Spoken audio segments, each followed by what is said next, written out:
Hoje é um tema difícil. Eu estou um pouco nervoso de abordá-lo, mas nós vamos passar por ele e as coisas vão ficar piores antes de ficarem melhores, para que nós possamos também, então, mergulhar e dizer algumas coisas que o livro do Apocalipse diz. Vocês sabem que nós sempre ficamos com medo de dizer as coisas que o livro do Apocalipse diz. Mas, por outro lado, eu, pessoalmente, estou muito grato que ele diga essas coisas. Porque eu mesmo estava aprisionado em muitos enganos. E eu sou grato a Deus por ter dito estas coisas para que nós possamos tomar decisões de romper os laços que nos prendem a essas coisas estranhas, esses ventos de doutrina, que muitas vezes nós consideramos normais porque nós não sabemos outras coisas. A simplicidade de conhecer a Jesus Cristo e a Cristo crucificado muitas vezes nos escapa. E se nós apenas soubéssemos que tipo de amigo nós temos e quão próximo ele está e quão fácil é estar em contato com ele, nós nos pouparíamos muitas lágrimas e muitas dificuldades. Bem, quem é a besta do abismo sem fim? E onde nós lemos acerca dela? Nós terminamos na noite passada até o fim do capítulo 9.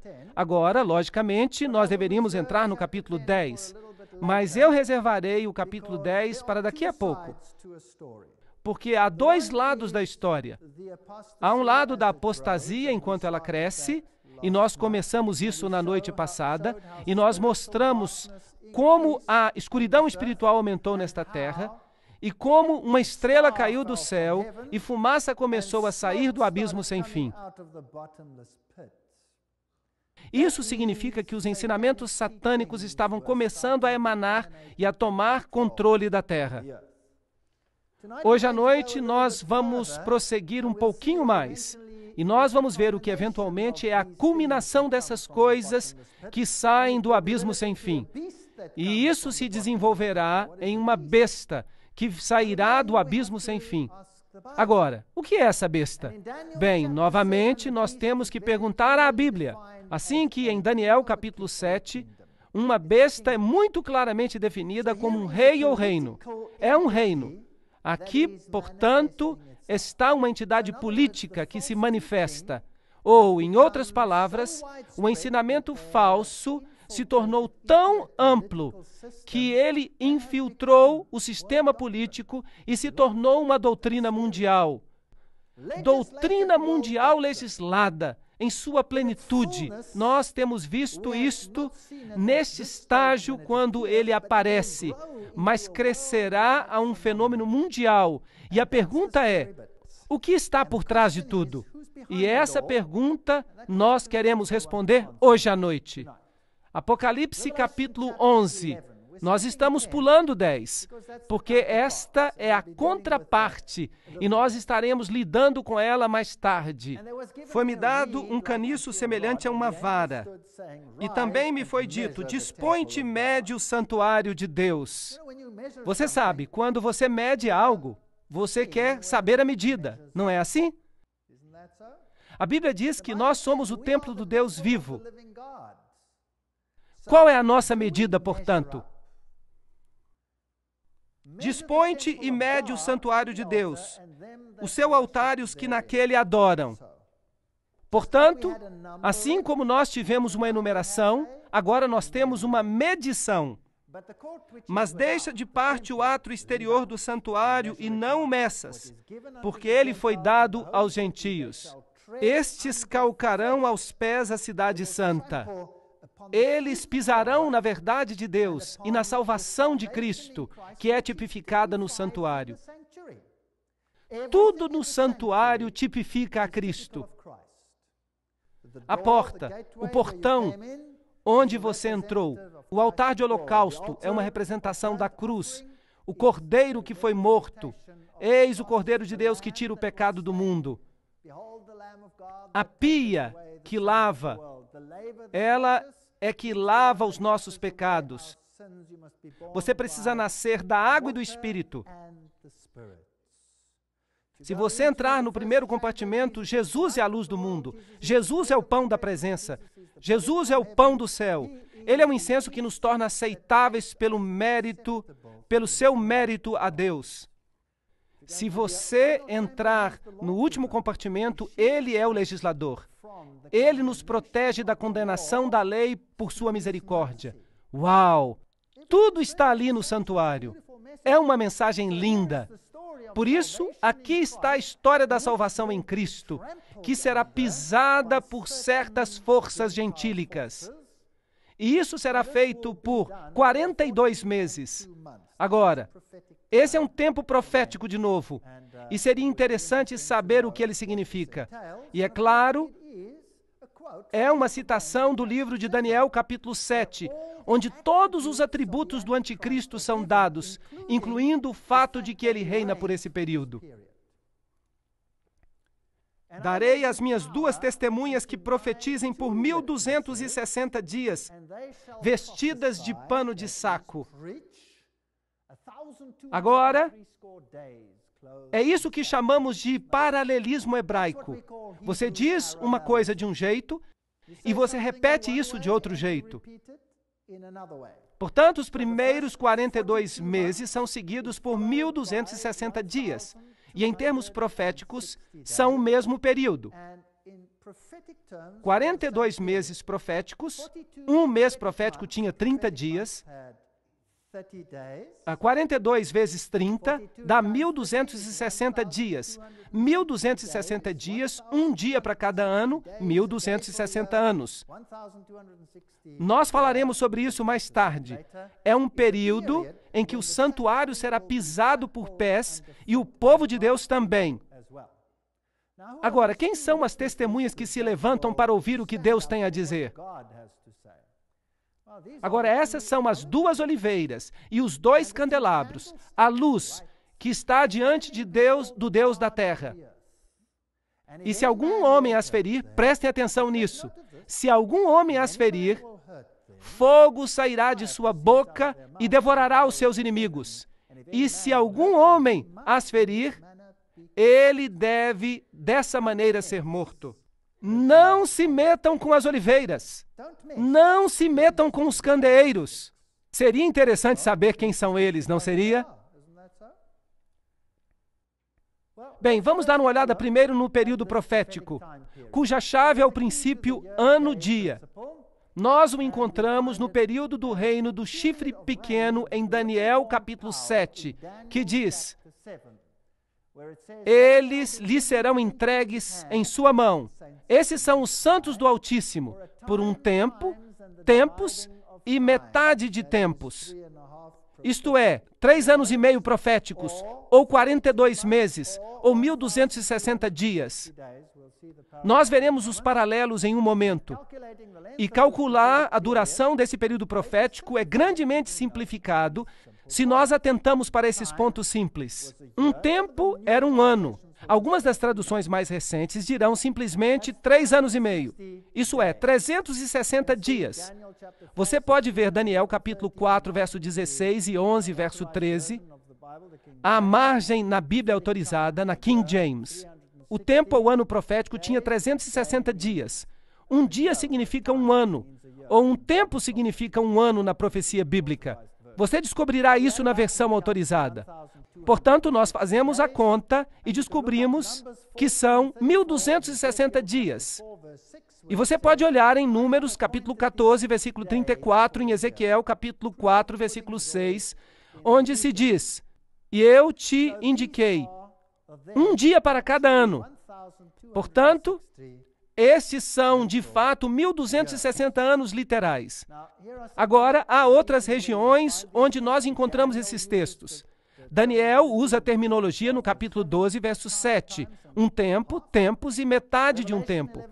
Apocalipse 11:2 usa 42 meses. Apocalipse 11:3 usa 1.260 dias. Apocalipse 12:6 usa 1.260 dias. Apocalipse 12:14 usa um tempo, tempos e metade de um tempo. Apocalipse 13:5 usa 42 meses. Todos se referem ao mesmo período de tempo. Eu lhes provarei isso de novo daqui a pouco. Agora, 10 reinos de Roma, que emanaram de Roma, foram estabelecidos em 476 d.C. E em Daniel se diz que esse poder controlaria, ou teria controle sobre o povo de Deus. Se levantaria depois do estabelecimento dos 10 reinos. Em outras palavras, depois que Roma Ocidental foi dividida em 10. Bem, esse período é muito interessante, porque depois deste período, em 438 d.C., o governo papal começou de acordo com o decreto de Justiniano, que dizia que o papado seria o corretor dos hereges e que ele seria o cabeça de todas as igrejas. Aqui, então, temos um cenário de igreja e Estado. Agora, se você faz uma conta com os 1.260 anos, você obtém uma data interessante, 1798. Vamos olhar esses períodos de tempo de novo. Daniel 7:25, um tempo, tempos e metade de um tempo. Daniel 12:7, um tempo, tempos e metade de um tempo. Apocalipse 11:2, 42 meses. Apocalipse 11:3, 1.260 dias. Apocalipse 12:6, 1.260 dias. Apocalipse 12:14, um tempo, tempos e metade de um tempo. Apocalipse 13:5, 42 meses. Você acha que Deus está sendo sério quando ele fala sobre esse período? Parece que sim. Ele quer que nós saibamos algo sobre esse período de tempo. E nós podemos descobrir da Bíblia que eles significam a mesma coisa pelo paralelismo hebraico. Por exemplo, no livro de Apocalipse, se dirá uma mulher, um deserto, 1.260 dias. Em outro verso será dito, uma mulher, um deserto, 42 meses. Em outro lugar se dirá 3 anos e meio, e assim você pode ver que eles se aplicam à mesma coisa. Uma profecia muito, muito importante. Agora, em 1798, algo muito interessante aconteceu. Berthier, o general francês, marchou até Roma, sob as ordens de Napoleão, e prendeu o Papa. E declarou que era o fim do papado. Declarou que era o fim. Agora, é importante perceber que o papado era uma entidade política. E se você pega a definição de Daniel, capítulo 7, de que uma entidade política é chamada uma besta, os reinos que você viu, as 4 bestas, são 4 reinos que se levantarão na terra. Bem, então, se você acaba com o poder político, então a besta morre. Agora, isso é interessante. A respeito desse poder particular, há um outro verso interessante em Apocalipse, que diz, parecia uma ferida mortal, mas a ferida mortal foi curada. Em outras palavras, ela morre, mas retorna.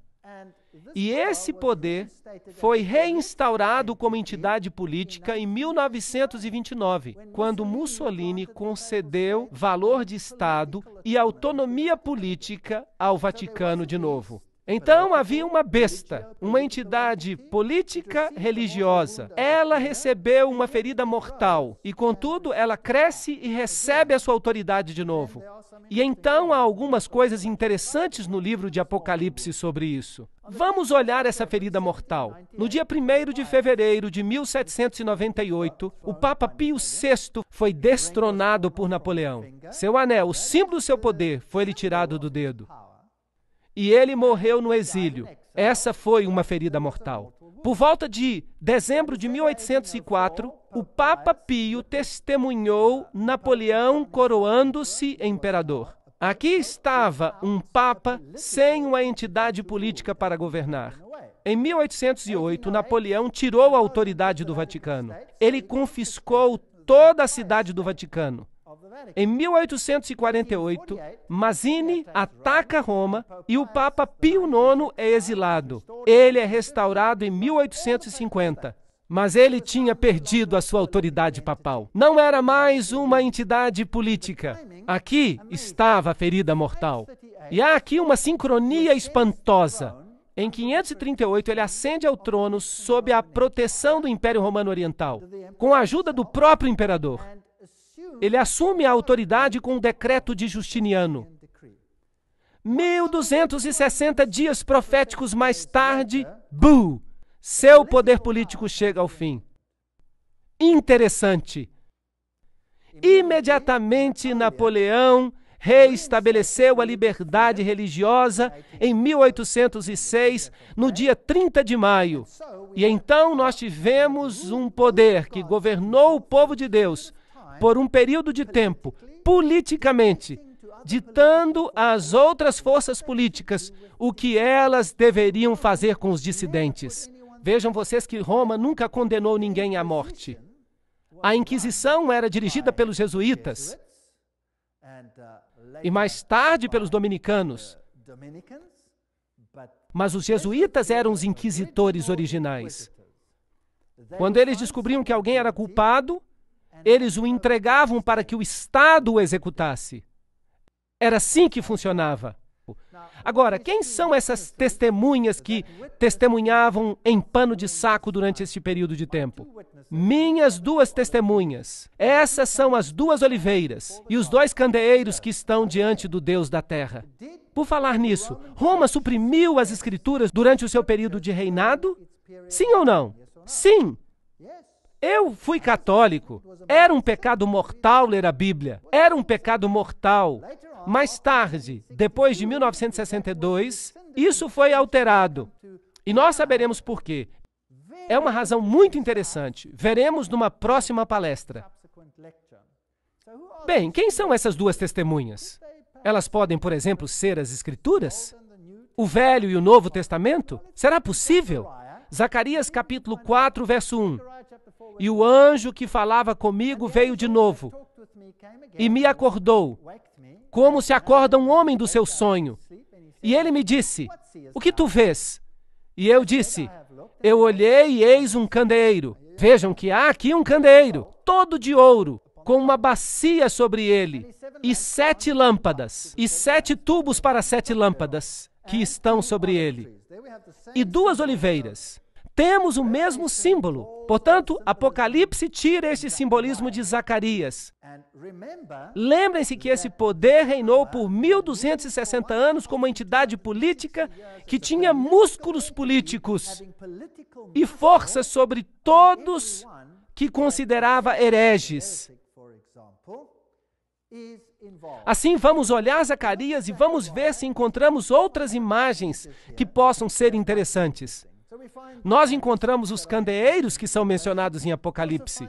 Nós também encontramos as 2 oliveiras que são mencionadas em Apocalipse. Uma está do lado direito da bacia e outra está do lado esquerdo dela. E o verso 4. Então eu respondi e falei ao anjo que conversava comigo, dizendo, que são estas coisas, Senhor? Bem, é isso que queremos saber. Talvez consigamos uma resposta aqui. E o anjo que falava comigo me respondeu e disse, não sabes o que são? E eu disse, não, meu Senhor. Nós também dizemos a mesma coisa, o que são?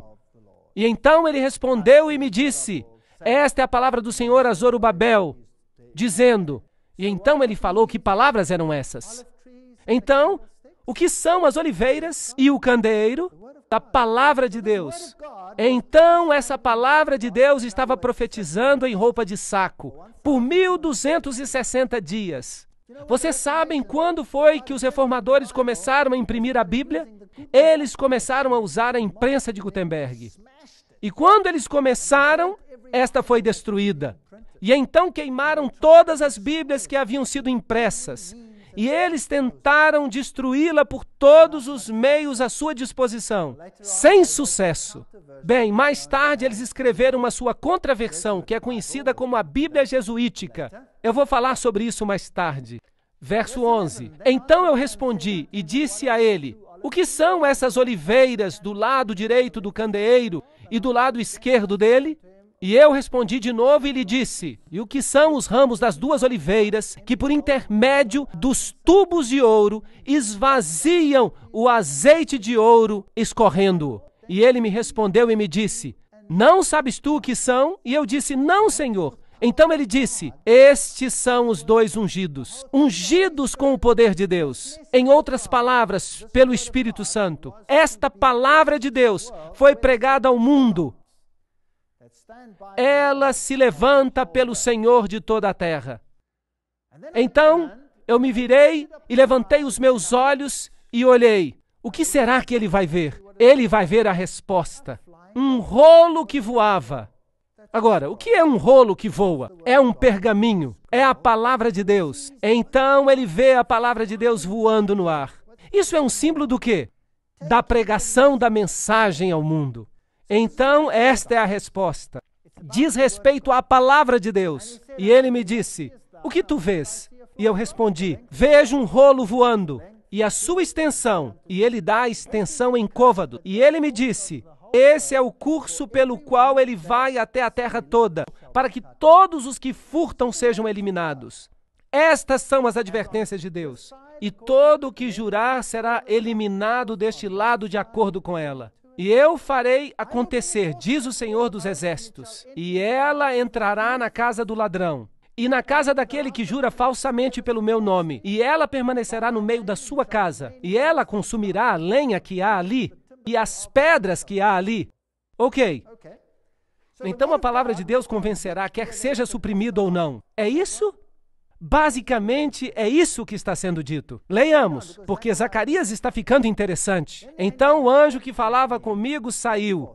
Lembre-se, Apocalipse 11 está citando Zacarias, destes mesmos versos. E nós podemos obter mais informações. O que foi que eu disse no começo? A lei é o testemunho. Portanto, nós estamos cavando no testemunho para ver o que os profetas tinham dito, aquilo que está em harmonia com o que vai acontecer aqui. Levanta os teus olhos e vê este que sai. E eu disse: o que é? E ele respondeu: é um efa que sai. Uau, agora está ficando interessante, um efa. Agora, o que é um efa? Um efa era uma medida. Era uma medida padrão com a qual você media farinha, por exemplo. Agora, no livro de Apocalipse, não estava acontecendo uma medição? Sim ou não? Ahá! Aqui temos uma outra medição acontecendo. E nós temos o padrão de medida. Obviamente, o padrão para o que é certo e o que é errado. Mas aqui está um interessante padrão que se estabeleceu. O que é isto? E eu respondi: é um efa que sai. E ele disse além disso: este padrão é o que você verá em toda a terra. E eis que se levantou um talento de chumbo. Vejam que o efa tinha uma tampa sobre ele. Uma tampa pesada. Esta tampa aqui era muito pesada. Era feita de chumbo. Então ele levantou esta tampa de chumbo e olhou dentro do efa, que é a medida padrão. E o que ele viu dentro? Uma mulher sentada no meio do efa.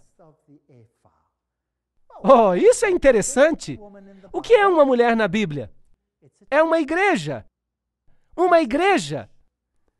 Então há uma igreja apóstata nesta terra. E há uma igreja verdadeira nesta terra. E nesta se senta uma mulher. Portanto, ela é um padrão. Um efa que está sendo estabelecido por uma igreja. Será que isso é lógico? Sentada no meio do efa. E ele disse: isso é impiedade. Então temos aqui o contrário do que o rolo estava dizendo. O rolo no início tinha dito: eu te condenarei pela minha palavra. Se você roubar, saberá que roubou. Se você fizer isso ou outra coisa, minha palavra vai condenar você. Mas aqui está um outro padrão sobre a terra. E ele é controlado por uma igreja diferente. E é uma igreja ímpia. E ele atirou o peso de chumbo na boca. Então esta mulher se revelou por um tempo. E então a tampa foi devolvida. Opa! Agora está interessante. Será que o Apocalipse falou de um padrão que não era bíblico? Sim ou não? Claro que falou. E a tampa foi levantada para que todos pudessem ver. Como é que os reformadores chamavam Roma? Chamavam abertamente de anticristo, mas então se fechou. E o que os reformadores dizem hoje? Publicamente, oficialmente, em todos os seus sínodos, o que o concílio luterano decidiu? Em 1994, se não me engano, decidiram que ela não mais seria chamada de anticristo. Os calvinistas decidiram a mesma coisa. Todos eles decidiram a mesma coisa. Então, a tampa voltou para o Efa. E eu levantei os meus olhos e olhei, e eis que havia duas mulheres, e o vento estava em suas asas, pois elas tinham asas como asas de uma cegonha. E isso é má notícia. É má notícia, porque você vê, a cegonha é um pássaro imundo. E um pássaro na Bíblia, aqui é o símbolo do Espírito Santo. Portanto, há dois grupos que, pela operação de um falso espírito, estabelecerão um padrão com uma outra mulher nele, entre os céus e a terra. Então disse o anjo que falava comigo, aonde elas levam o Efa, o padrão? E ele me disse, para construir uma casa na terra de Shinar, isso é, Babilônia. E será estabelecida, posta sobre sua própria base. Uau! O que Zacarias está dizendo é que um outro padrão reinará nesta terra. Este padrão será estabelecido por uma igreja. Todos terão o conhecimento de que era ímpio, será revelado, mas a impiedade será coberta. E então, dois grupos de igreja poderosos, a Bíblia os chama de dragão e falso profeta, virão e então levantarão este padrão e dirão, aqui está, e o Império Babilônico renascerá num sentido espiritual nesta terra, com um padrão que substitui o padrão de Deus. Isso está fazendo sentido? É assustador? Será que vai acontecer? Bem, vamos ver o que o resto do Apocalipse diz sobre isso. A palavra de Deus. Agora nós temos o pano de fundo do lugar da Bíblia onde o Apocalipse tirou a sua imagem e nos conta o que está acontecendo. A palavra de Deus, Apocalipse 11:6, diz, elas têm autoridade para fechar o céu, para que não chova. Será que a palavra de Deus tem poder para fazer isso? Claro que sim. Elias não o fez? Elias orou sob a inspiração de Deus e disse que não choveria. E em 3 anos e meio não choveu. É interessante que esse poder profético reina por 3 anos e meio proféticos. O que isso significa espiritualmente? Uma falta da palavra de Deus. E então fizeram guerra contra a palavra de Deus, não nos dias de sua profecia. Então houve trevas espirituais. Nós já falamos sobre isso. E tem o poder sobre águas para torná-las em sangue e para ferir a terra com todas as pragas, tantas vezes quantas quiserem.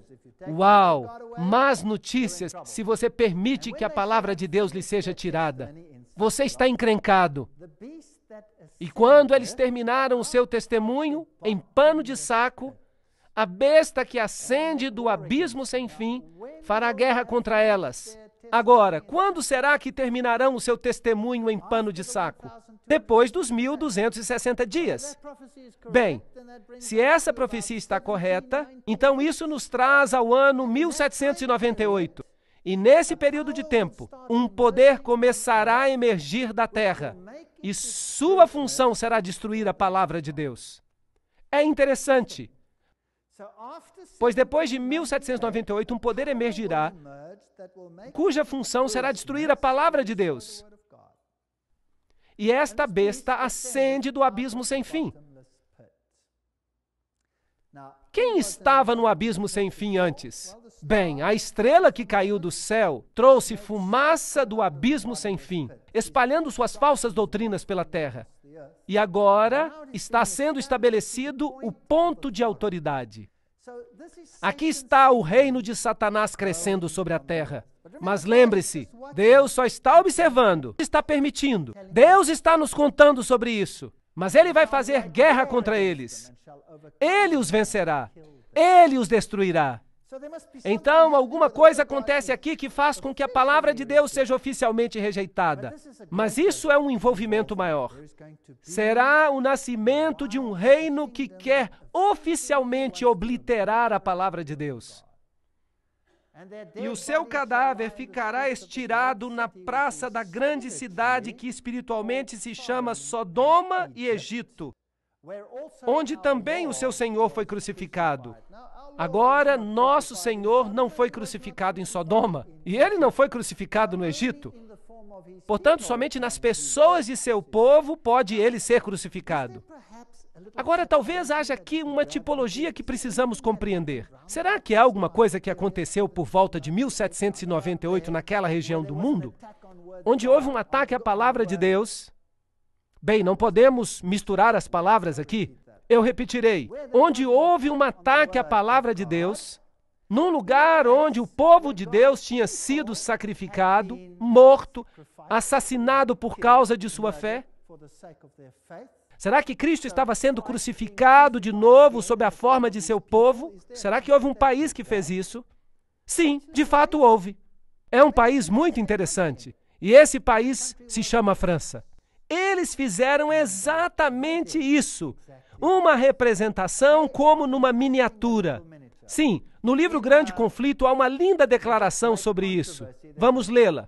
A grande cidade em cujas ruas as testemunhas foram mortas e onde seus corpos jazem é o Egito espiritual. De todas as nações apresentadas na história bíblica, o Egito mais abertamente negou a existência do Deus vivo e resistiu aos seus mandamentos. Nenhum monarca já se aventurou de forma mais aberta numa rebelião contrária à autoridade dos céus do que o rei do Egito. Quando a mensagem lhe foi trazida por Moisés, em nome do Senhor, Faraó respondeu orgulhosamente: quem é Jeová para que eu obedeça sua voz e deixe Israel ir? Eu não conheço Jeová, nem deixarei Israel ir. Esta é uma rebelião aberta contra a palavra de Deus. A citação continua. Isso é o ateísmo. E a nação representada pelo Egito daria voz a uma negação semelhante das ordens do Deus vivo e manifestaria um espírito semelhante de descrença e desafio. A grande cidade é também comparada espiritualmente a Sodoma. Ao quebrar a lei de Deus, foi especialmente manifesta na luxúria. E esse pecado foi também a característica proeminente da nação que cumpriria as especificações desta passagem bíblica. Eu posso continuar falando sobre isso. É um assunto muito fascinante, onde o Senhor foi também crucificado. Esta especificação da profecia também foi cumprida pela França. Em nenhuma terra o espírito de inimizade contra Deus foi mais claramente demonstrado. Em nenhum país a verdade encontrou uma oposição mais amarga e cruel. Na perseguição que a França visitou sobre os confessores do Evangelho, ela crucificou a Cristo na pessoa dos seus discípulos. Eu acredito nisso. Eu gostaria de ir adiante e dizer que a França representa os primórdios, o cerne da ascensão do reino de Lúcifer. E eu vou provar isso para vocês com muitas citações. E nós veremos que o que foi estabelecido ali há de governar o mundo todo hoje. E isso afeta você e a mim diretamente. Isso é a história em aplicação. Aqui está o famoso chapéu jacobino que foi usado pelos revolucionários franceses. Eles usaram o chapéu jacobino. Agora, o que esse chapéu jacobino significa? Eu vou explicar isso numa próxima palestra. De fato, este é o chapéu de Mitra. Trata-se do mitraísmo, a adoração ao Deus Sol. Mas não se preocupem, vou explicar mais tarde. Apocalipse 11:7 diz: quando tiverem então concluído o testemunho que devem dar, a besta que surge do abismo pelejará contra elas. Anotem, o que aconteceu na França são as primícias do que vai acontecer com o mundo inteiro.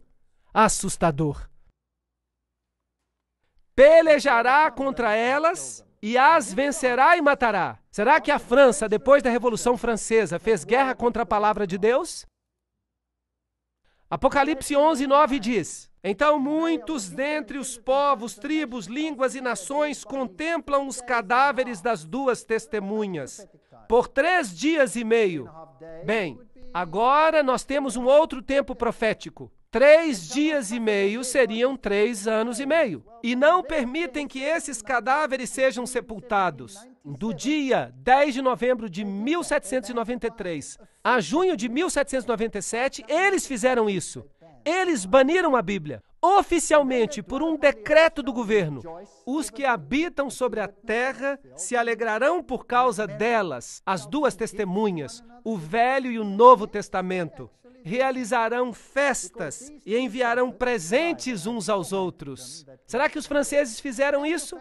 Sim, eles de fato fizeram isso, porque esses 2 profetas, a Bíblia tinha atormentado aqueles que viviam sobre a terra. É verdade, eles só acreditavam que a Bíblia os havia atormentado, mas há mais gente que acredita que a Bíblia era um poder atormentador. Mas depois de 3 dias e meio, um espírito de vida vindo da parte de Deus neles penetrou. E àqueles que os viram sobreveio grande medo. Destruíram a Bíblia? Não. Depois desse evento, que foi só o começo desse grande ataque à palavra de Deus, o poder veio à palavra de Deus. E Bíblias apareceram em todas as partes do mundo. Todas as grandes sociedades bíblicas começaram depois desse dia. E a Bíblia foi colocada em cada mão que a desejava no mundo inteiro. Isso enfureceu a besta do abismo sem fim, de tal modo que ela mudou a sua tática de guerra. E nós vamos lidar com essas táticas em 2 palestras chamadas A Batalha das Bíblias e Mudando a Palavra. Elas vão acontecer a seguir. Se você está chateado comigo hoje à noite, volte de qualquer forma, ok? Então a palavra de Deus se levantou e pregou com o poder daqui por diante. Mas a guerra não acabou, estava apenas começando. E as 2 testemunhas ouviram grande voz vinda do céu, dizendo-lhes: subi para aqui. E subiram ao céu na nuvem, e os seus inimigos as contemplaram. E o inimigo, eu devo lhes dizer, odeia a palavra de Deus. Naquela hora houve grande terremoto e ruiu a 10ª parte da cidade. Isso obviamente se refere a essa cidade espiritual, Babilônia. Ela foi sacudida pela ressurreição do poder da palavra de Deus. E então Satanás redobrou seus esforços para esmagá-la de novo. E morreram nesse terremoto 7.000 pessoas. De novo, esse é um número simbólico. Ao passo que as outras ficaram sobremodo aterrorizadas e deram glória ao Deus do céu. Notem, passou o 2º ai. Eis que sem demora vem o 3º ai. Um ai é algo que torna impossível para as pessoas encontrarem a verdade. O primeiro ai foi a destruição física das áreas cristãs originais pelos poderes que trabalhavam contra Cristo. Este ai é agora um escurecimento espiritual de todo o conhecimento que diz respeito a Deus, por esse poder que faz guerra contra a palavra de Deus. O que aconteceu na Revolução Francesa? Vamos ver como ela cumpriu essas profecias. Temos aqui a queda da Bastilha. E claro, com este evento, toda a estrutura política do mundo foi mudada. Antes disso, você tinha monarcas que governavam. Agora você tem democracias. Democracias apareceram por toda parte. Isso parece muito bom, mas nós vamos ver depois exatamente o que está por trás dessas coisas. Então, Luís XVI, aquele que perdeu a cabeça, literalmente, e a cabeça dele foi levantada diante de uma multidão agitada quando ele foi para a guilhotina. E a mulher dele, Maria Antonieta, será que tiveram misericórdia dela? Não. A cabeça dela foi colocada numa estaca e levantada diante da multidão agitada. Então, eles pegaram uma prostituta. Mas é isso que realmente eles fizeram, com os seios à mostra, e eles lhe chamaram liberdade. Eles fizeram dela uma deusa. A liberdade governava. Quando a deusa foi trazida à convenção, o orador pegou-a pela mão e, voltando-se para a assembleia, disse: mortais, deixem de tremer diante dos trovões impotentes de um Deus que seus temores criaram. Uau! Essa é uma assembleia pública. Daqui por diante, não temos nenhum Deus senão a razão. Vocês podem imaginar isso? Eu lhes ofereço essa mais nobre e pura imagem. Se vocês precisam ter ídolos, façam sacrifícios apenas para um como este. Prostrem-se diante do augusto Senado da Liberdade. Reverenciem a razão. Então, temos aqui um poder que tinha tomado o lugar da palavra de Deus e o substituído com a deusa da razão. Mas, felizmente, Jesus disse isso antes que acontecesse. E isso significa que essa deusa da razão toma o lugar de Jesus Cristo apenas na aparência. A deusa, depois de ser abraçada pelo presidente, foi levada a um carro magnífico e conduzida no meio de uma imensa multidão à Catedral de Notre Dame. Então, se tornou oficial que ela tomava o lugar de Deus. Então ela foi elevada a um sublime altar e recebeu a adoração de todos os presentes. Portanto, o governo adorava essa mulher. Foi assim que aconteceu. Ela foi levada pelas ruas, ela foi colocada num carro, ela tinha o sol como símbolo e se dizia a deusa da razão. E ela foi entronizada em Notre Dame. E aquela catedral que simbolizava o cristianismo foi invadida pelo poder legislativo. Assim, o Velho Testamento e o Novo Testamento foram queimados. E todos os livros religiosos foram queimados numa pira. E uma nova lei substituiu a lei de Deus. Será que podemos substituir a lei de Deus? Eu não creio que possamos. Aquele pergaminho que voa pelo céu, a palavra de Deus, nos convence do que é certo e do que é errado. Ela nos mede de acordo com o seu padrão, sem levar em consideração se outra instituição eleva o seu padrão. Certo ou errado? Sim. E é por isso que hoje à noite nós veremos como essa batalha continuou. Como um padrão foi colocado de lado e como a humanidade adotou um outro padrão. E que Deus nos abençoe a fazer a escolha do padrão certo.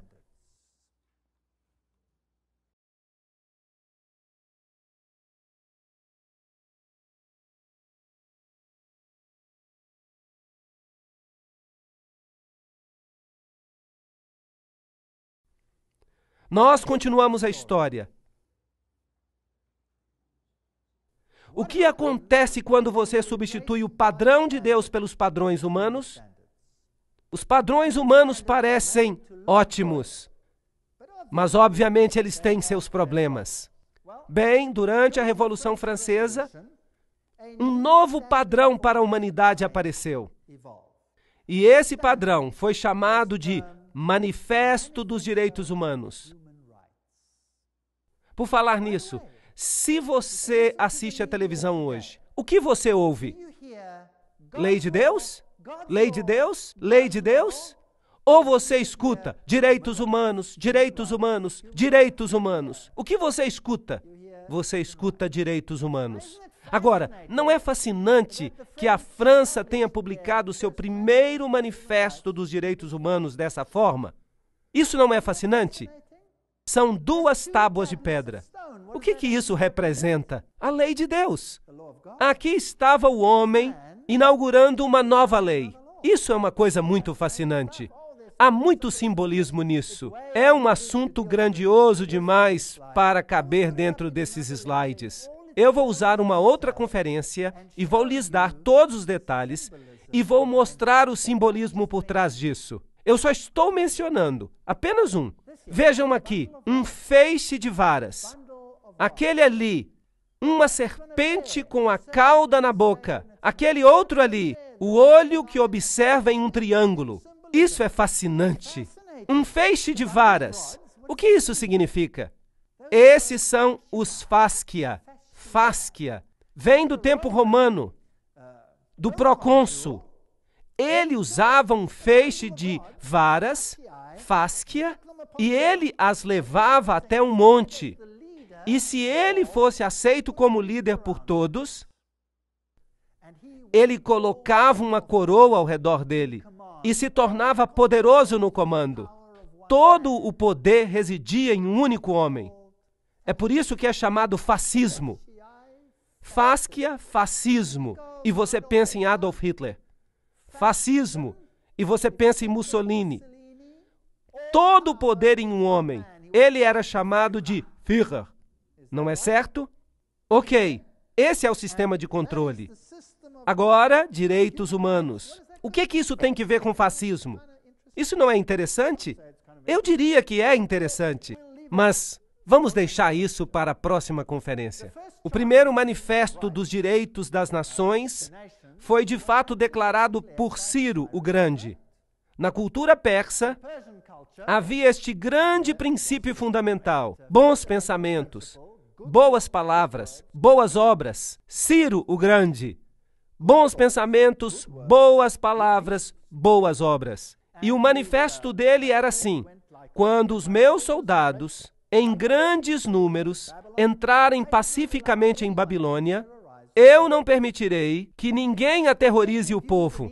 Eu manterei diante dos meus olhos as necessidades do povo e seus santuários e promoverei seu bem-estar. Libertarei todos os escravos. Não é interessante que Napoleão libertou todos os escravos e terminou a supressão religiosa e todas essas coisas?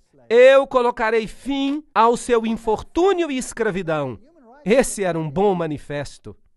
E nós lemos no Grande Conflito, séculos depois de o sangue dos santos ter sido derramado, ela está falando dos valdenses, dos albigenses, ela está falando dos protestantes que foram mortos. E muitos deles morreram por causa da França. Aqui está a Inquisição e as ferramentas da Inquisição. A machadinha que cortava a cabeça. Instrumentos de tortura horrível. E eles eram principalmente torturados por causa da heresia. Agora, qual é a definição de heresia? Vamos olhar o artigo heresia na página 440.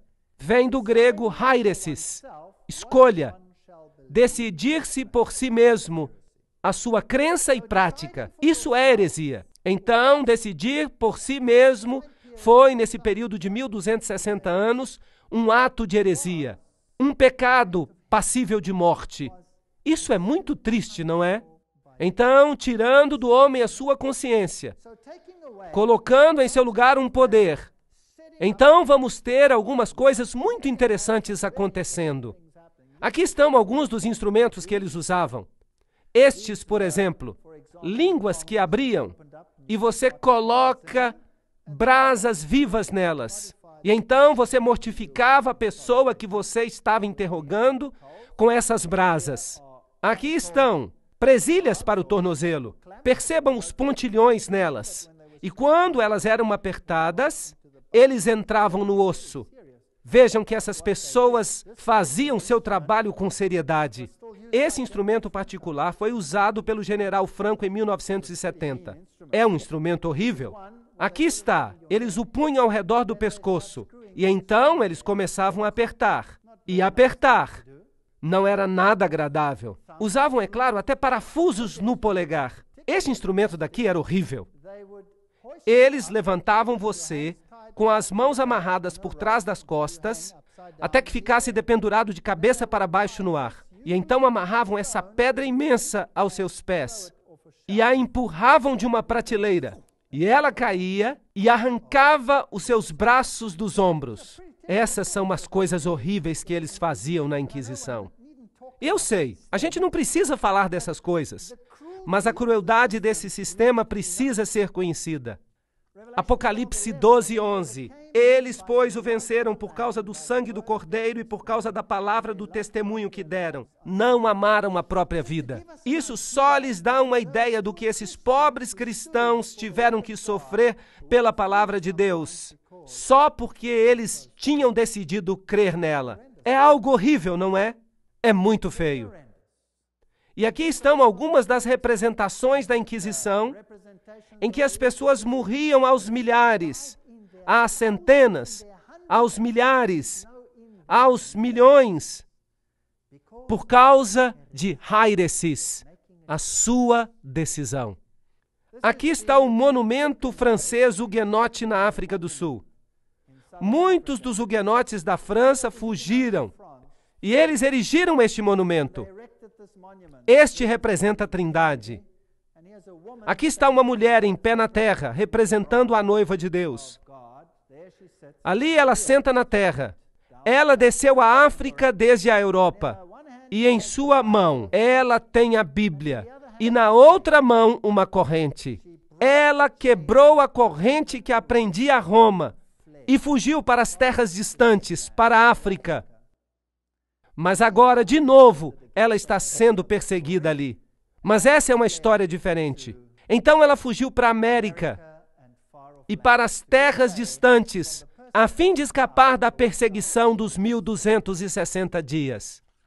O grande conflito afirma: o mais negro crime dos catálogos de crimes, a mais horrível entre as obras terríveis de todos os séculos, foi o massacre de São Bartolomeu. Uau! O rei da França, influenciado pelos sacerdotes e prelados romanos, sancionou o decreto fatal. Um sino foi colocado. No meio da noite, o sino foi tocado. E então o massacre começou. E 50.000 protestantes foram assassinados em uma única noite pelo engano. Haviam dito a eles: vamos trabalhar juntos no futuro. Não vamos mais brigar por essas coisas. E os protestantes pensaram: oh, que maravilhoso! Uma palavra gentil de Roma. Nós podemos trabalhar juntos. E eles aceitaram o ecumenismo. Mas enquanto isso, houve uma conspiração. E numa noite, o sino tocou. E os inocentes desprotegidos morreram em uma noite. Bem, as armas do castelo de Santo Ângelo deram uma salva de alegria. Em Roma, os sinos tocavam sem parar. O Papa Gregório, com seus cardeais e sacerdotes, dirigiu uma magnífica procissão até a igreja de São Luís, onde o cardeal de Lorraine cantou o Te Deum. Eles estavam tão felizes porque numa noite eles tinham massacrado os huguenotes franceses. O Papa mandou fazer uma medalha. Aqui, uma medalha com seu nome de um lado e do outro lado as palavras Hugonotorum Strages, que significa massacre dos huguenotes. Eles se alegraram. Não foi algo terrível que aconteceu? Deuteronômio 11:16. Guardai-vos, não suceda que o vosso coração se engane, e vos desvieis e sirvais a outros deuses, e vos prostreis perante eles. And that the land yield not her fruit, and lest ye perish quickly from off the good land which the Lord giveth you. So, if you turn away from the word of God, and you take the law of God away, then there will be dryness, barrenness. Apocalipse 11:7.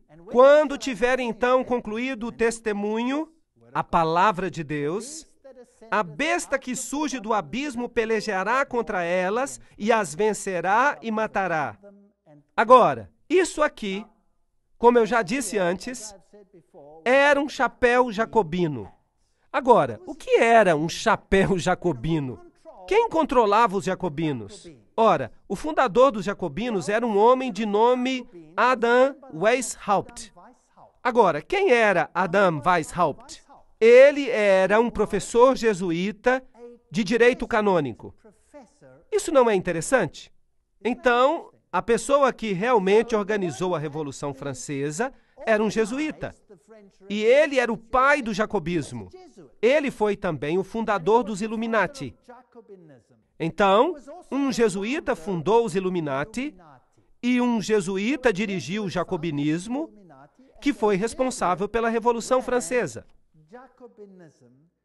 Aqui está a Universidade Ingolstadt, onde ele era professor.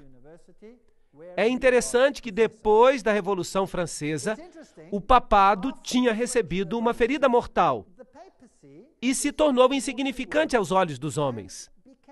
Mas em 1929, o menor estado do mundo foi mais uma vez estabelecido.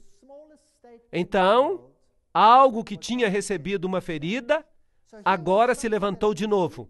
Portanto, em 1929, Gaspari assinou o Tratado do Laterano e os Estados do Vaticano voltaram à existência. E o jornal San Francisco Chronicle disse: Mussolini e Gaspari assinaram um pacto histórico em Roma. A disputa romana naquela noite se tornou uma coisa do passado. E o Vaticano fez paz com a Itália. As assinaturas naquele documento memorável pretendiam sarar a ferida. É como se eles estivessem citando as Escrituras. Extrema cordialidade foi demonstrada de ambos os lados. É uma história fascinante. Esse poder parecia ter recebido uma ferida mortal. E agora ele se erguia de novo. Mas vejam, ele só parecia ter recebido uma ferida mortal. O engano é algo que é inexplicável às vezes. Agora deixe-me mostrar alguns dos papas posteriores. Aqui está Antônio Sayer. Ele foi o primeiro grande mestre da maçonaria em London Lodge, fundada em 1717. Vejam que este é o período de tempo precursor que leva ao tempo da Revolução Francesa. E esses maçons se erguem assim, com as mãos no estômago e com o dedo apontando para cima. Esta é a figura do Papa Pio XII. Ele imprimiu um selo. E este é um retrato do Papa Pio XII. Ele é quadrado e tem um simbolismo maçom nele. E ele aparece em pé do mesmo jeito. É interessante que o Vaticano proibiu a maçonaria, mas também é interessante que se você não quer ser culpado por alguma coisa, tudo que você tem que fazer é proibi-lo e praticá-lo em segredo. Mas lá no Vaticano, a maçonaria proliferou e todo cardeal se tornou membro. É interessante, mesmo quando ela havia sido proibida. Lembrem-se que Apocalipse capítulo 9 nos disse: soou a trombeta, e eu vi uma estrela cair do céu na terra, e a ele foi dado a chave do abismo sem fim. E ele abriu o abismo sem fim, e se levantou a fumaça do abismo, e a fumaça de uma grande fornalha, e o sol e o ar foram escurecidos por causa da fumaça do abismo. Então, a luz de Jesus foi escurecida por causa da fumaça. Foi assim que começou. Em Apocalipse 12, 3, nós temos outra besta. E apareceu um novo portento no céu. E eis um grande dragão vermelho, que tinha 7 cabeças e 10 chifres, e 7 coroas sobre as cabeças. Portanto, em Apocalipse capítulo 9, nós temos essa fumaça saindo. Em Apocalipse capítulo 11, essa besta sai do mesmo abismo sem fim. É ela que faz crescer essas trevas sobre o reino estabelecido. Ela começa a crescer. Os outros poderes de Apocalipse são este dragão com as 7 cabeças, com uma coroa sobre a cabeça. E Apocalipse nos diz quem é. É Satanás que representa todos os reinos da terra, aparentemente. E Apocalipse 12, 9 nos diz que foi ele que foi lançado fora. Ele é o diabo e ele engana o mundo inteiro. Ele faz guerra com a mulher de branco, que é a outra igreja boa na terra que representa a palavra de Deus. Há outras bestas no livro de Apocalipse. Há o leão com 2 asas, que é uma imagem do livro de Daniel. Em Apocalipse 13, nós temos a besta com a boca de leão. Então, há uma besta que se parece leopardo em Apocalipse 13. Seus atributos são também descritos. Há um urso em Daniel 7.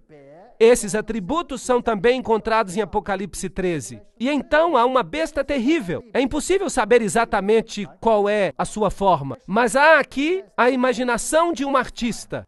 Ela tem chifres, que você também encontra em Apocalipse 13. Então essas bestas são todas muito interessantes. E todas são representadas como se saíssem do mar, ok? Então, em Apocalipse 13, todos os atributos de Daniel 7 se encontram nesta besta conglomerada que se levanta do mar. Apocalipse 13 também tem uma besta que sai da terra. E ela se parece, talvez, como esta. Eu não sei como ela se parecia. E em Apocalipse capítulo 17, você tem outra besta com uma mulher montada nela. Vamos ler isso. 17:3. E ele me levou em espírito até o deserto. E eu vi uma mulher sentada sobre uma besta escarlate, cheias de nomes de blasfêmia contra Deus, e tendo 7 cabeças e 10 chifres. E o verso 8. A besta que viste era e não é, está para emergir de onde? Do abismo, e caminha para a destruição. Isso é interessante. Que outra besta veio do abismo sem fim? A besta de Apocalipse 11, certo? Que fazia guerra contra o povo de Deus. Será que há uma ligação aqui? Provavelmente. E quem controla essa besta que sai do abismo sem fim? Quem está montada nela? Uma mulher. Uma igreja dirige. Será possível que os sistemas políticos deste planeta estão sendo dirigidos por uma mulher e nós não saibamos disso? Porque ela se escondeu no mistério, no segredo, e você não a vê, e você não a conhece, mas está realmente acontecendo? Você acha isso possível? Você acha que esse poder, esta igreja, pode ter usado seus agentes para fingir matá-la, quando de fato ela controla o mundo através das suas agências? Através das sociedades secretas do mundo? Essas sociedades que foram iniciadas por Weishaupt, que era o quê? Um jesuíta. É possível? Iluminismo. O que é o iluminismo? Para onde ele está nos levando? É possível que haja uma guerra contra a palavra de Deus? Que aqueles que representam a palavra, a igreja, vão entrar em conflito com essa nova entidade política que tem um novo padrão que é chamado de direitos humanos? Você acha que isso é possível? Você sabe que há um autor que há 150 anos escreveu sobre este assunto. E eu vou citar este autor agora. E o ponto não é se isso é certo ou errado, mas apenas que foi percebido assim. E vamos comparar isso com o que o ocultismo disse mais ou menos na mesma época. Nós vamos fazer isso. Vamos comparar o que esta fonte disse com o que os próprios ocultistas disseram exatamente no mesmo período. E nós vamos ver algo fascinante. Então, se vocês tiverem paciência comigo, sem identificar, eu gostaria de ler algumas dessas coisas que pareciam estar corretas há 150 anos, quando essas coisas estavam acontecendo. Você sabe, a Revolução Francesa e suas consequências. Por uma variedade de imagens, o Senhor Jesus representou a João, está falando do Apocalipse, o caráter ímpio e a influência sedutora daqueles que têm se destacado na sua perseguição ao povo de Deus. A apresentação de Deus de obras detestáveis dos habitantes dos poderes que governam o mundo, que se ligam em sociedades secretas, que desonram a lei de Deus, deveria capacitar o povo que tem a luz da verdade para que se mantivesse distante desses males. Então, 150 anos atrás, isso já era percebido. Uau! Então, para João, o caráter ímpio e a influência sedutora daqueles que se destacaram por sua perseguição ao povo de Deus, quem são esses? Esse terrível retrato descrito por João para mostrar quão completamente os poderes da terra se entregarão à maldade, deveria mostrar para aqueles que receberam a verdade quão perigoso é se associar com sociedades secretas ou se unir a elas. Fascinante. Os poderes que governam o mundo, que se associaram a sociedades secretas e confederações, eles não guardarão os mandamentos de Deus. Eles têm um outro padrão. Aqui está o texto citado pelo profeta Isaías, que eu já li para vocês. Isaías, no capítulo 8, 9 a 13, diz: Associai-vos, ó povos, e sereis despedaçados. Em outras palavras, fazei confederações por trás dos bastidores, planejai juntos como subverter a verdade no mundo. Ó povos, sereis despedaçados. Dai ouvidos, todos os que sois de países longínquos. Cingi-vos e sereis despedaçados.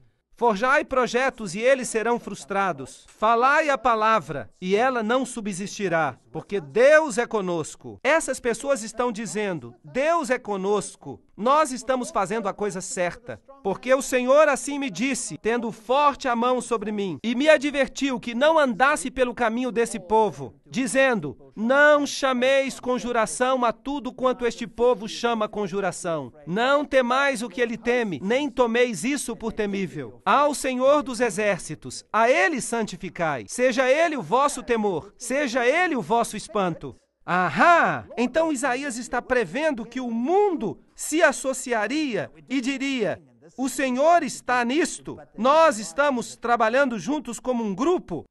Esta é a melhor coisa que devemos fazer. Mas eles estão deixando Deus fora disso e não terão sucesso. Então, há aqueles que perguntam se é correto para os cristãos pertencerem à maçonaria e a outras sociedades secretas. Que todos leiam uma passagem que acabei de citar. Se nós somos mesmo cristãos, precisamos ser cristãos em todo lugar e precisamos considerar e ouvir o conselho dado, tornando-nos cristãos de acordo com o padrão da palavra de Deus. Percebem, então, que é importante que nós vejamos o que os maçons realmente ensinam? Ou talvez ainda mais interessante, quem fundou os maçons? Quem os controla? O que eles ensinam? Será que de fato eles pregam contra Jesus e a palavra de Deus? Sim ou não? Essas são perguntas que nós precisamos responder. O caráter não cristão dessas confederações será percebido nas sociedades secretas, porque elas servem a deuses tão insensatos e tão impotentes quanto os deuses do hinduísmo. Que interessante! Aqueles que se levantam pelo estandarte ensanguentado do príncipe Emanuel não podem se unir à maçonaria ou a qualquer outra sociedade secreta. Cristo não está dividido. Ninguém pode se unir a elas e ser homem livre diante de Deus. Os cristãos devem romper todos os laços que os prendem a essas sociedades secretas que não estão sob o controle de Deus. Nós não podemos pertencer a sociedades secretas. Isso foi escrito há 150 anos. E, finalmente, uma coisa eu sei, que aqueles que permanecem em contato com elas serão queimados com os maços de joio. Os agentes satânicos estão em toda a cidade, ocupadamente organizando partidos que oponham a lei de Deus. Nós não podemos baixar a nossa guarda. E um dos planos das sociedades secretas é formar monopólios gigantescos. Poucos homens se juntarão para obter todos os meios em certas linhas de negócio. Será que isso está acontecendo hoje? Estamos vendo monopólios gigantescos sendo formados, forçando o pequeno empresário a se aposentar ou a se submeter a seu poder? Sim ou não? E se você não faz o que mandam, você não consegue prosperar. Você já ouviu falar de multinacionais? Sim ou não? Você não pode abrir o jornal hoje sem ler a respeito das multinacionais. Certo ou errado? Parece tudo bom, mas você sabia que a sua liberdade está sendo corrompida passo a passo, até que você não seja nada mais do que um escravo? E se você ousar abrir a boca, bem, você perderá o seu emprego e a sua indústria, e você não será capaz de comprar ou de vender. Os sindicatos serão uma das agências que trarão sofrimento à terra neste tempo, como nunca o mundo experimentou. As pessoas não creem nisso, mas eu creio. Eu já tive a experiência desagradável de me levantar do outro lado dos sindicatos quando eles estão em greve. Você já viu isso? É muito assustador. Na África, onde eu vivo, os sindicatos são muito poderosos. Os sindicatos parecem uma coisa boa. E é claro, os direitos humanos garantem a existência de sindicatos para que você possa brigar pelos seus direitos. Mas pense nisso. Se o bolo é de um tamanho e eu brigo por uma fatia maior, O que acontece com a fatia do meu vizinho? Ela fica menor, certo ou errado? Será que eu estou amando o meu próximo como a mim mesmo quando eu faço com que a fatia dele fique menor para que a minha possa ficar maior? Sim ou não? Eu acho que não. E se chegar o ponto quando você quiser dividir a fatia? Bem, você só pode ficar com a sua fatia. Eu já estive do outro lado disso. Eu já tive as minhas costelas fraturadas por membros dos sindicatos. Eles estavam usando as universidades para atingir o governo. Eles declararam um boicote às aulas da universidade. E os alunos estavam ficando sem educação. Isso significava que os alunos pagavam todo o semestre e perdiam tudo. Então a universidade decretou que as aulas continuassem. Eu era professor e eu disse, as aulas vão continuar. E então, os sindicatos invadiram a minha sala. E eu fiquei em pé na porta e disse, lamento, mas vocês não podem entrar aqui. Sou eu que dou permissão para que os alunos entrem aqui. Eu sou responsável, não eles. E eles começaram a me bater. E eles quebraram as minhas costelas. E a polícia estava por toda parte. Será que alguém levantou um dedo? Não.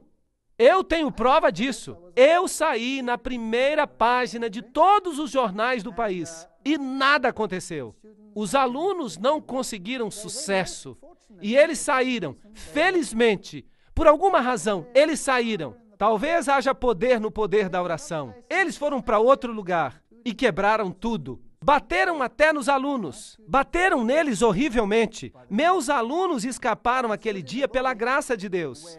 Eu estava ali num prédio onde os membros do sindicato negociavam. E os negociadores não queriam lhes conceder o que queriam. E então eles começaram a bater em ritmo contra o prédio, como somente os africanos sabem fazer.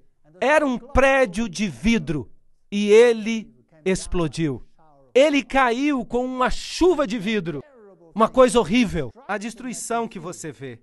Um dos agentes a causar o tempo de angústia. Os sindicatos não são de Deus. Aqueles que se unem às sociedades secretas, fiquem longe delas. Isso foi escrito há muitos anos. Apocalipse 11:15.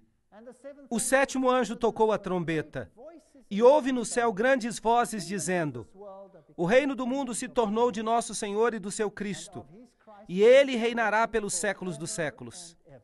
E os 24 anciãos que se encontram sentados nos seus tronos, diante de Deus, prostraram-se sobre os seus rostos e adoravam a Deus, dizendo, graças te damos, Senhor Deus Todo-Poderoso, que és e que eras, porque assumiste o teu grande poder e passaste a reinar. Portanto, há também boas notícias. Apesar deste poder, que começa em Apocalipse capítulo 9, abrindo as covas do inferno, para trazer as suas doutrinas ao mundo, doutrinas que obscurecem a luz, e para trazer trevas sobre a terra, crescendo através da história até o tempo em que nós chegamos à Revolução Francesa. As covas do inferno estão abertas de novo e um poder se levanta. Este deve se tornar um poder político universal que será controlado por uma mulher. Por uma igreja que substituirá a palavra de Deus e usará o seu próprio padrão para substituí-la. O seu próprio éfa. Isso faz sentido? Parece bom no papel, mas de fato viola todo o princípio da palavra de Deus. Todo o princípio dos 10 mandamentos é violado. E é difícil ver, porque parece tão bom. Mas quando continuarmos com as palestras, perceberemos que esse é de fato o caso. Se você pegar o primeiro mandamento que diz, eu sou o Senhor teu Deus, não terás outros deuses diante de mim. Há países que se dispõem a honrar isso ou qualquer outra coisa, desde que tenham uma paz universal para todos. desde que concordem. De fato, isso parece equivalente a dizer: terás todos os outros deuses diante de mim. Concordam comigo? Você terá que tolerar a idolatria, ou, do contrário, estará em dificuldades.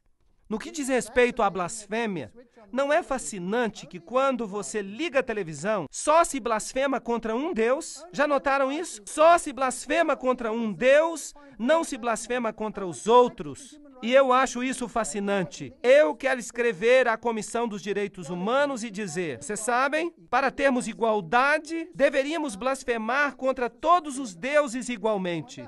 Eu imagino como eles reagiriam.